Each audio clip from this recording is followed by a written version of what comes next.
Hello friends, मैं हूं पंडित युगवीर जैन। हमारे यूट्यूब पर कमेंट आते हैं, सर इस चीज़ पे वीडियो बनाइए, इस चीज़ पर वीडियो बनाइए। तो इसमें एक रिक्वेस्ट थी अस्त ग्रहों के ऊपर वीडियो बनाने के लिए। तो देखिए, ये एक बहुत ही इंटरेस्टिंग और अंडररेटेड टॉपिक है, लेकिन इसका इम्पोर्टेंस बहुत ज़्यादा है। अगर आप देखिए, आप अपनी कुंडली खोल लीजिए, वहाँ पे लिखा हुआ होगा अस्त ग्रह, आपको ये देखना चाहिए। क्योंकि देखिए, इससे क्या होता है, आप ज़्यादातर देखिए, ज़्यादातर लोगों को इसके बारे में मालूम नहीं होगा। आपके कितने एस्ट्रोलॉजर्स ने आपको इसको एनालिसिस करके आपको प्रिडिक्शन दिया है। देखिए, ये एक बहुत अच्छा सवाल था, तो आज मैं उसके ऊपर वीडियो बना रहा हूँ। तो देखिए, अगर आपकी कुंडली में कोई ग्रह अस्त का होता है, देखिए जब सूर्यदेव अस्त होते हैं तो क्या होता है, खाने, आप लोग जानते होंगे, जो जैन लोग हैं वो लोग सूर्य अस्त होने के बाद कभी खाना नहीं खाते हैं, पानी नहीं पीते। उसका कारण क्या है? साइंटिफिक रीज़न है, चीज़ों में जीव पैदा होने चालू हो जाते हैं, बैक्टीरियाज पैदा होने चालू हो जाते हैं। और जैसा कि अक्षय कुमार के भी आप लोग यूट्यूब पे वीडियोस देखेंगे तो वो भी सूर्यास्त के पहले खाना खा लेते हैं, क्योंकि एक हेल्दी लाइफस्टाइल के लिए ये एक बहुत ही अच्छी चीज़ मानी जाती है।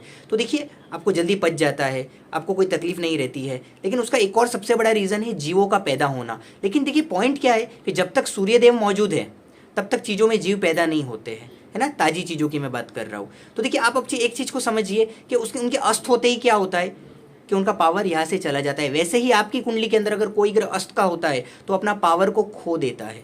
वो जो अच्छा फल दे सकता था वो उतना दे नहीं पाता है। वो जिस भाव का मालिक है, वो जिस कारकत्व का मालिक है, जैसा कि नवग्रह है, सबको अलग अलग डिपार्टमेंट दिए गए हैं। आपकी कुंडली में अलग अलग भाव के मालिक अलग अलग फल देते हैं। जैसा कि समझिए, सूर्य आपके कॉन्फिडेंस के कारक है, गवर्नमेंट जॉब के कारक है। इस तरीके से चंद्रमा आपके मन की शांति के कारक है, मंगल आपकी शक्ति के कारक है, कॉन्फिडेंस के कारक है, प्रभाव के कारक है, समाज में शक्ति के कारक है आपके, बुध आपकी बुद्धि के कारक है। अब समझिए, गुरु आपके जो है ज्ञान के कारक है, आपके समाज में पद प्रतिष्ठा, आपकी संतान सुख, ऐसे आपकी संपत्ति सुख, ऐसी सब चीज़ों के गुरु कारक है। शुक्र स्त्री सुख के कारक है, धन सुख के कारक है आपकी जिंदगी में। आपका जो मकान है, वाहन है, ये सब लग्जरियस चीज़ों के कारक है। शनिदेव जो है वो आपके नौकरी के कारक है, जीवन के सुख दुख के कारक है, पीड़ाओं के कारक है, आयुष्य के कारक है, ठीक है। और देखिए, अब इसमें राहु केतु अस्त होते नहीं है, इसके लिए हम उन्हें इसमें इन्वॉल्व नहीं करेंगे। देखिए, राहु केतु छाया ग्रह है, शेडो प्लैनेट्स है, वो कभी अस्त के नहीं होते हैं। और जो सूर्य देव है वो खुद दूसरों को अस्त करते हैं।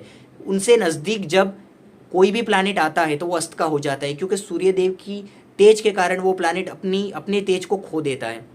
तो देखिए, सूर्य देव अस्त के नहीं होते हैं। देखिए, राहु केतु कभी अस्त के नहीं होते, सूर्यदेव कभी अस्त के नहीं होते, बाकी प्लैनेट्स अस्त के होते हैं। अब समझिए, चंद्रमा जब अस्त का होगा तब क्या होगा। ऐसे इंसान को जीवन में मतलब जो है मेंटल जो हैप्पीनेस होना चाहिए, मानसिक जो संतोष होना चाहिए, जो हैप्पीनेस होना चाहिए, वो सब में वो कमी लाएंगे। उतना जिंदगी में वो हमेशा इतना हैप्पी रह नहीं पाएगा, है ना। और अगर उसमें भी वो अगर पाप पीड़ित रहा, खड्डे में रहे चंद्रमा, तो ऐसे इंसान पूरी जिंदगी तनाव में, स्ट्रेस में, मानसिक परेशानियों में, डिप्रेशन में, कुछ ना कुछ उलझनों में उसकी ज़िंदगी बीत जाएगी। फाइनेंशियल क्राइसिस में, ऐसी तकलीफ़ों में ज़िंदगी गुजर जाएगी। अब देखिए, अगर मंगल अस्त का होगा तो क्या होगा। शक्ति, बल, आत्मविश्वास, साहस, पौरुषत्व, जो जहाँ पे साहस, जिंदगी में सही डिसीजंस लेना, राइट, डेयरिंग दिखाना, वो सब जिन चीज़ों में इंसान में कमी आएगी। वो कहीं कहीं डरेगा। वो भले ऐसे बाहर से आपको पता ना चले, लेकिन अंदर उसकी ज़िंदगी में कोई डर रहेंगे। लड़ाई झगड़े होना, कोर्ट कचहरी में फंस जाना, ऐसे सब मस्त के मंगल में आपको, ऐसे सब मंगल के कारण जो एक्सीडेंट होना, ऑपरेशंस आना, मंगल के जो नकारात्मक बातें वो सब आपके जीवन में घटित होंगी। आग लगना, चोरी हो जाना, गलत चीज़ों में आपका इन्वॉल्वमेंट हो जाना। बुध ग्रस्त के होंगे तो क्या होगा, इंसान सही डिसीजन नहीं ले पाएगा। लेकिन देखिए, बुध सूर्य के मित्र है इसके लिए, और ज़्यादातर वो अस्त के होते हैं, इसके लिए बुध का जब अस्त का होना अगर युति से होता है तो बहुत ज़्यादा डरने की बात नहीं होती है, क्योंकि वो उनके मित्र है इसके लिए। लेकिन फिर भी कहीं ना कहीं ऐसे इंसान का थोड़ा कहीं ना कहीं खुद के जो डिसीजन होते हैं वो इतने खुद के लिए वो सही नहीं ले पाता है। कई बार वो थोड़ा इंटेलिजेंट बहुत होता है, लेकिन फिर भी वो थोड़ा कंफ्यूज माइंड में रहता है, खुद के लिए सही डिसीजन उसके कई बार कम आते हैं। लेकिन वो उसका मित्र है, इसलिए बुध देखिए ज़्यादातर आपको अस्त का मिलेगा, क्योंकि बुध सूर्य से सिर्फ 2 ही घर आगे जाता है। 50% चार्ट्स में आपको बुध अस्त का मिलेगा, ठीक है। इसलिए वहाँ पर अगर बुध अस्त का है तो बहुत ज़्यादा घबराने वाली बात नहीं है। लेकिन हाँ, स्वतंत्र रूप से बुध अपना फल नहीं दे पाएगा, ठीक है। अब देखिए, गुरु अगर अस्त का है तो प्रॉपर्टी में, संतान सुख में, अगर लड़की की कुंडली में गुरु अस्त के है तो उसके विवाह में डिले होगा। संतान में अगर पुरुष है, स्त्री है, सबको वो डिले करवाएगा, दोनों को ही डिले करवाएगा। लेकिन विवाह में स्पेशली लड़की को डिले करवाएगा अगर गुरु अस्त का है तो। और यही उल्टा लड़के की कुंडली में अगर शुक्र अस्त के है तो विवाह में डिले कराएंगे, मैरिज लाइफ में कुछ डिस्टर्बेंस लाएंगे,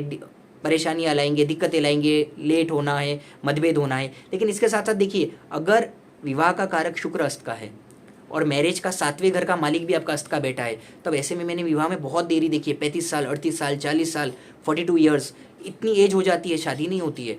और देखिए जब मतलब एक तो कारक ग्रह और एक आपकी कुंडली के भाव का मालिक, अगर ये दो साथ में अस्त के हो गए तो फिर बहुत संघर्ष होता है। व्यापार, मान लीजिए आपका बिजनेस 10th हाउस बिजनेस के लिए देखा जाता है, एस्ट्रोलॉजर के पास जाते हो, बिजनेस का सवाल करते हो, आपका बिजनेस का मालिक अस्त का बैठा हुआ है और उसमें भी वो समझे किसी 12वें खड्डे में चला गया, 6ठे खड्डे में चला गया, 8वें खड्डे में चला गया अस्त का होकर, ठीक है, तो पूरी लाइफ आप जितनी मेहनत करोगे कभी भी आपको रिटर्न्स मिलने नहीं देगा।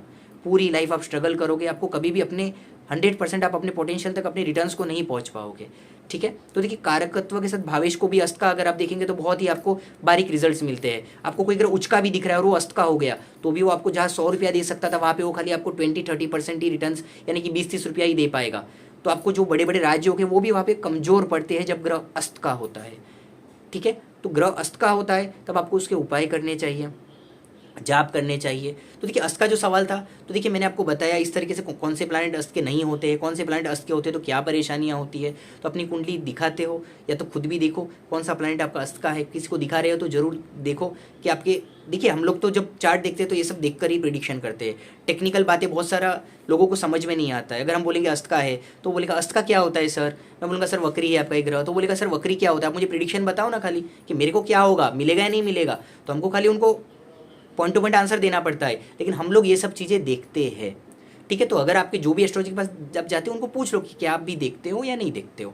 तो आप लोगों का जो मेरे को जो कमेंट आया था, देखिए आप, और एक बात और इंपॉर्टेंट बात अस्त के ग्रहों के लिए, अगर आपके कुंडली में 2 ग्रह से भी बढ़कर 3 ग्रह अस्त के हो जाते हैं, बहुत ज़्यादा स्ट्रगल आएगा लाइफ में, उतार चढ़ाव आएंगे।